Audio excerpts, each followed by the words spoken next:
Good morning, summer starfish. How are you? Ms.Amanda wanted to read a really cool book. Ms.Amanda added this activity into the curriculum this week, and I'm going to modify it here because I don't have a kid with me to do it with. Sad. But what you can do is if you read books at bedtime or throughout the day, if you're reading books to your child, you can swap with them, especially if it's a book they know or a book they love or a book they always want to read. I can almost pretty much count on it that they can probably tell you the story, or even have them just tell you a story that they make up in their head.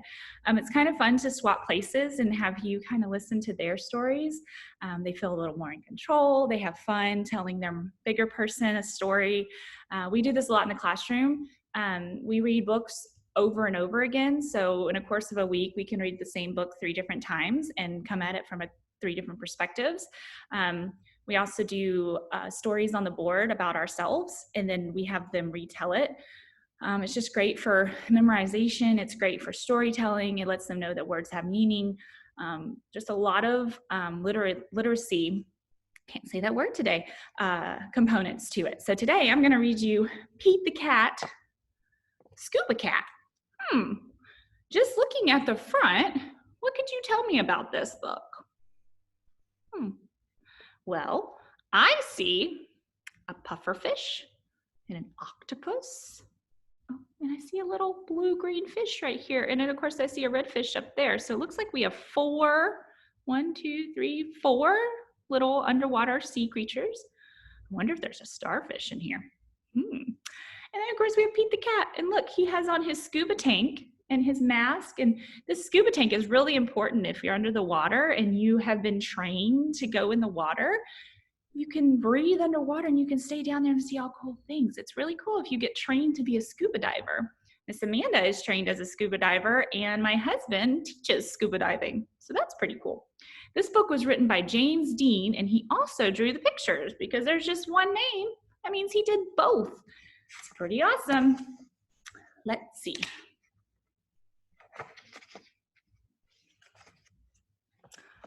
Oh, look at Pete. What is he on? Looks like he's with a friend, maybe. Let's see what it says. Pete the Cat is excited. He's going scuba diving. Pete puts on his mask and his fins. He has a tank full of air. He hopes to see lots of fish. So he's getting all prepared. He doesn't just jump in the water. If you're lucky, you might see a seahorse, says Captain Joe. A seahorse? Says Pete. I can't wait. I never saw one before. Have you seen a seahorse? Ms.Amanda in Hawaii got to hold some seahorses. I might have to show you guys that video sometime. It was pretty cool. Their ridges look like a horse mane, says Captain Joe. Groovy, says Pete. Pete jumps in the water. Splash. Has anyone gone swimming this summer? Ms.Amanda hasn't. I kind of wish I had. Down, down, down he goes. Up, up, up go the bubbles. See? Pete looks for a seahorse, but he sees a starfish instead. Pete swims out of the way. Why do you think they call it a swordfish? Maybe a question to think about. Pete waves to a stingray. It has a long, skinny tail. That's not a seahorse, thinks Pete. Pete looks high and low for the seahorse. Then he feels a tickle. What do you see? What is that? Does seahorse and starfish start the same? Pete sees a school of fish. They all look alike except for one. Which one? It puffs up. It's a blowfish. It's not a seahorse. Can you see all the fishies? You want to count the red fishies? 1, 2, 3, 4, 5, 6, 7. 1 green fish. Where could one be? Pete looks in the rocks. What is that? It's an octopus. It has 8 legs, but it's not a seahorse. Do you see a starfish in this picture anywhere? If you do, can you point it out to your bigger person? Pete feels a tickle again. What could it be? Pete turns. He sees a cave. Is there a seahorse inside? He wonders. But Pete sees a crab with claws. A seahorse does not have claws. Pete thinks the cave is getting darker, and Pete feels a tickle again. Who keeps tickling his foot? Then he sees an eel. Pete swims past it. It's too long to be a seahorse.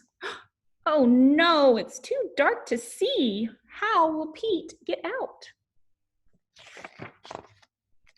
Pete sees a jellyfish. It glows in the dark. Pete is almost out of the cave when he sees an angelfish.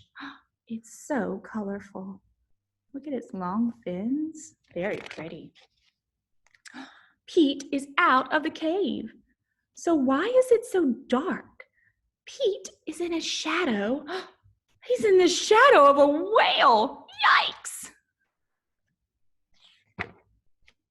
Pete wishes he could jump on a seahorse and ride away. But instead, Pete hops on a sea turtle instead, and it takes him to the boat. I did not see a seahorse, says Pete. He feels a tickle on his tail. A seahorse, cries Pete. What a surprise. Even though that seahorse was following him the whole time. You were with me all along, says Pete. What a cool adventure. Look at all the fun sea creatures he got to see while he was down in the water. He got to see an octopus and a turtle and an angelfish and an eel and looks like a jellyfish and a swordfish and a whale and a crab and a stingray. He saw all sorts of cool things. If you get the chance to go to an aquarium, you might be able to see some of these things too. So I challenge you, if you're reading a book to your child, to switch it up and let them read to you. Okay? You guys have a great day.